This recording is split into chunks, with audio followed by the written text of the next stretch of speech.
Mr. Chair.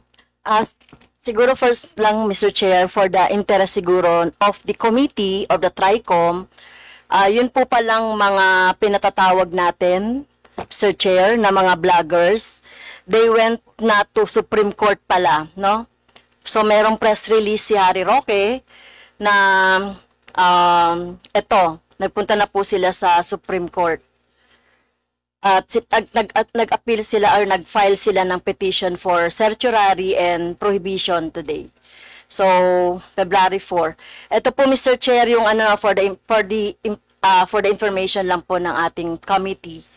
So, Rose Beatrix Cruz Angeles, Mark Anthony Lopez, Ernesto Abines, Ethel Pineda Garcia, Crisette Laureta Chu, Jonathan Morales, Lorraine Marie Badoy Partosa, Aaron Pineda, Nelson Yu Guzmanos, Elizabeth Joy Cruz, Suzanne Batalya, Kister Jantan, George Paglinawan.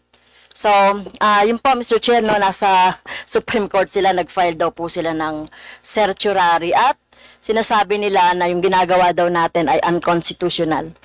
Okay. Representative Castro, yung information mo, kailan sila nag-file? Ngayon lang? Ngayon lang po, Mr. Chair. Ito, based, Mr. Chair, doon sa press release ni Attorney Harry Roque.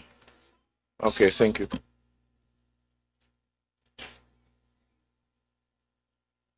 Okay, you can proceed with your interpellation. Okay. So, Mr. Chairs, ito tanong ko po sa DOJ.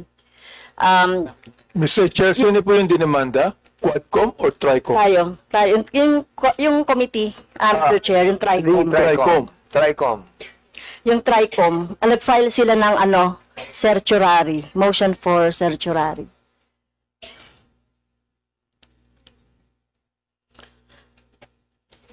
Okay. Yeah, please proceed.